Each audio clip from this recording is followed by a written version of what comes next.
একটা জাতির জন্মের পেছনে কিছু নাম একেবারে প্রথম সারিতে থাকে, ইতিহাসের পাতায় লেখা হয়ে যায়। কিন্তু এমনও তো অনেকে থাকেন যারা পর্দার আড়ালে থেকে ইতিহাসটা গড়ে দেন, কিন্তু তাদের নিয়ে হয়তো অতটা আলোচনা হয় না।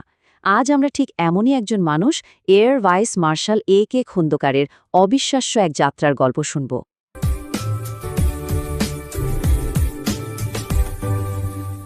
কখনো কি মনে হয় যে একটা বাতিল হয়ে যাওয়া মিলিটারি প্যারেড, হ্যাঁ একটা প্যারেড, কি করে একটা ভয়াবহ যুদ্ধের আগাম বার্তা দিতে পারে? শুনতে অদ্ভুত লাগলেও ঠিক এই প্রশ্নটা দিয়েই কিন্তু আমাদের আজকের গল্পটা শুরু। চলুন ফিরে যাই ১৯৭১ সালের মার্চের সেই থমথমে দিনগুলোতে। সময়টা ৭১ সালের মার্চ মাস। Group captain A.K. খন্দকার তখন ঢাকায় থাকা সর্বোচ্চ পদের বাঙালি অফিসার, আর তার উপরেই দায়িত্ব ছিল ২৩শে মার্চের পাকিস্তান দিবসের প্যারেড কমান্ড করার। এই একটা দায়িত্বই তাকে এমন এক জায়গায় বসিয়ে দিয়েছিল যেখান থেকে তিনি ইতিহাসের মোড় ঘুরে যাওয়ার প্রতিটি মুহূর্ত একেবারে কাছ থেকে দেখতে পাচ্ছিলেন। তাহলে শুরু করা যাক আমাদের প্রথম পর্ব, অশুভ সংকেত, সেই প্যারেডের গল্প যা আর কখনোই হয়নি। গল্পটা এগোই এধাবে। মার্চের শুরুতে যখন খন্দকারকে প্যারেড কমান্ডার করা হলো, তিনি তো নিয়মিতই আর্মি হেডকোয়ার্টারে যাচ্ছিলেন, কিন্তু ২১ কি ২২ মার্চের দিকে হঠাৎ করেই বলা হলো প্যারেডটা হচ্ছে না। কারণ অনিবার্য কারণ, মানে একটা ধোঁয়াশা রেখে দেওয়া হলো। খন্দকার যখন হেডকোয়ার্টারে গেলেন, দেখলেন সেখানে ঠিক ঠিক করছে পাকিস্তানি জেনারেলরা, আর তারা তাকে দেখে কেমন যেন এড়িয়ে যাচ্ছিলেন, একটা অস্বস্তি। এর পরপরই তিনি তার বাসার সামনে মানে তেজগাঁও এয়ারপোর্টে দেখলেন একটা বোয়িং 707 প্লেন থেকে ঝড়ের বেগে নামছে সৈন্যরা। আর সবশেষ ২৫শে মার্চ তিনি নিজের চোখে দেখলেন প্রেসিডেন্ট ইয়াহিয়া খান কাউকে না জানিয়েই ঢাকা ছেড়ে চলে যাচ্ছেন। সাথে সাথেই তিনি অন্য বাঙালি অফিসারদের সাবধান করে দিলেন, বুঝতে পারছিলেন কিছু একটা ঘটতে চলেছে। আর ঠিক তাই ঘটল। ২৫শে মার্চ রাতে এয়ারপোর্টের কাছে নিজের বাসা থেকেই তিনি দেখলেন সারি সারি ট্যাঙ্ক আর সাঁজোয়া গাড়ি এগিয়ে যাচ্ছে ঢাকা শহরের দিকে। একটু পরেই কানে আসতে শুরু করল গোলাগুলির শব্দ। হ্যাঁ, যুদ্ধটা শুরু হয়ে গিয়েছিল।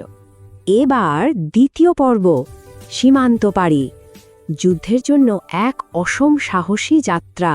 ২৫শে মার্চের পর খন্দকার ঠিক করে ফেললেন তাকে মুক্তিযুদ্ধে যোগ দিতেই হবে।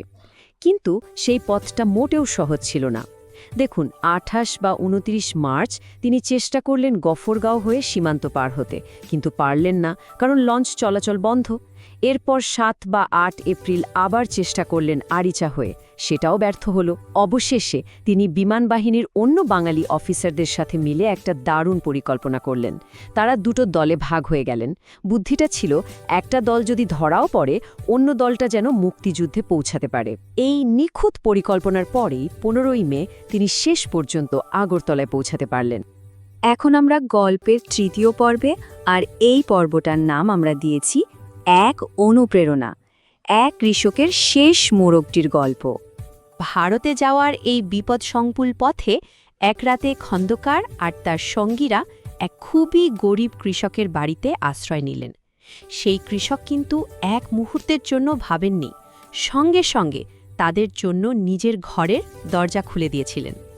গভীর রাতে সেই কৃষক যখন তাদের জন্য খাবার নিয়ে এলেন, খন্দকার পরে জানতে পারেন ওই কৃষকের ঘরে সম্বল বলতে ছিল শুধু একটা মোরগ, আর সেটাই তিনি জবাই করে এই মুক্তিপাগল অফিসারদের খাইয়েছেন। A.K. খন্দকার পরে স্মৃতিচারণ করতে গিয়ে বলেন, আমার চোখে পানি চলে এসেছিল। এই যে একজন কৃষক যার নিজের কিছুই নেই, তিনি স্বাধীনতার জন্য আমাদের থেকেও বেশি করছেন, তার এই অবদান আমি জীবনেও ভুলতে পারব না। ভাবা যায়, এই একটা ঘটনায় যেন চোখে আঙুল দিয়ে দেখিয়ে দেয় সাধারণ মানুষের ত্যাগটা ঠিক কোন পর্যায়ে ছিল। আমাদের গল্পের চতুর্থ পর্ব, স্থপতি, একেবারে শূন্য থেকে একটা বিমান বাহিনী তৈরির অবিশ্বাস্য কাহিনী। আগরতলায় প্রবাসী সরকারের কাছে পৌঁছানোর পর A.K. খন্দকারকে মুক্তিবাহিনীর ডেপুটি চিফ অফ স্টাফে দায়িত্ব দেওয়া হলো। শোনা যায় কর্নেল ওসমানী তাকে পেয়ে একেবারে জড়িয়ে ধরেছিলেন। দায়িত্ব পেয়েই খন্দকারের প্রথম আর প্রধান লক্ষ্য হয়ে দাঁড়ালো একটাই, যেভাবেই হোক একটা বিমান বাহিনী গড়ে তুলতে হবে, কারণ তিনি খুব ভালো করে জানতেন আকাশে নিয়ন্ত্রণ প্রতিষ্ঠা করতে না পারলে যুদ্ধের মোড় ঘোরানো প্রায় অসম্ভব।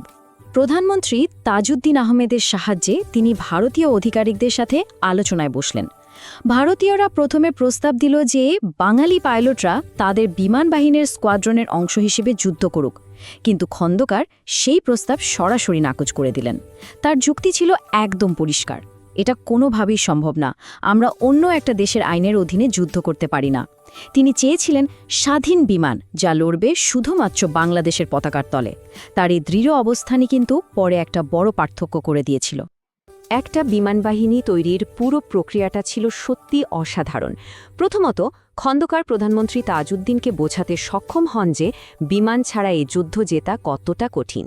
দ্বিতীয়ত, তিনি ভারতীয়দের সাথে সফল আলোচনার মাধ্যমে স্বাধীন বিমানের দাবি আদায় করে নেন।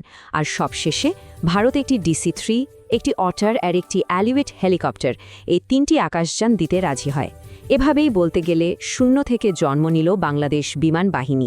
আর এই যে ছোট্ট বিমান বাহিনীটা তৈরি হলো, এর একটা কোড নেমও দেওয়া হয়েছিল, কিলো ফ্লাইট। জানেন এই কিলো নামটা কোত্থেকে এসেছিল?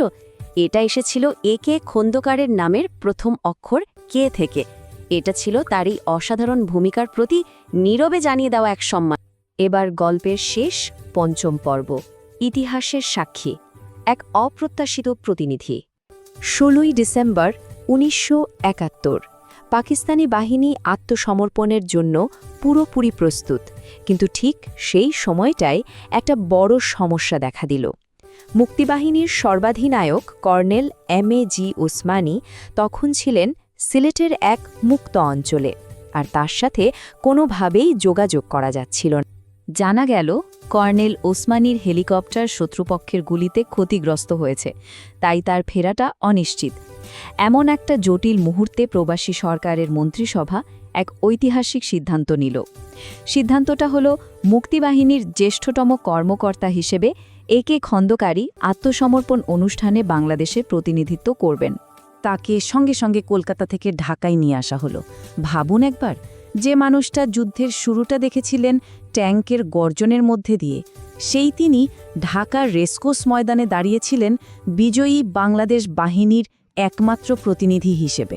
তার এই যাত্রাটা যেন একটা বৃত্ত সম্পূর্ণ করল। AK খন্দকারের এই পুরো যাত্রাটা আমাদের একটা গভীর প্রশ্নের মুখোমুখি করে দেয়। একজন মানুষের পথচলা, একজন পরিকল্পনাকারী থেকে পলাতক, সেখান থেকে স্থপতি এবং সবশেষে ইতিহাসের সাক্ষী, এই পুরো সফরটা একটা জাতি গঠনে যে বিপুল সম্মিলিত আত্মত্যাগ দরকার, সেই সম্পর্কে আমাদের ঠিক কী বলে যায়।